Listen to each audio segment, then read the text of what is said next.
بسم اللہ الرحمن الرحیم۔ یہ سوال چنئی سے آیا ہے۔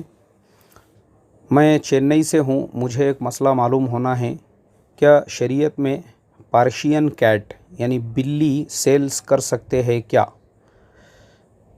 دیکھو، آپ کا جو مسئلہ ہے نا، اس کو بہت ساری کتابوں میں ابھی میں نے فائنڈ آؤٹ کیا ہوں احادیث کی روشنی میں، تو پتہ یہ چلا کہ اللہ کے نبی صلی اللہ علیہ وسلم نے کتے کی تجارت سے منع کیا۔ کتا جو ہوتا ہے نا، کتے کو خریدنے اور بیچنے سے۔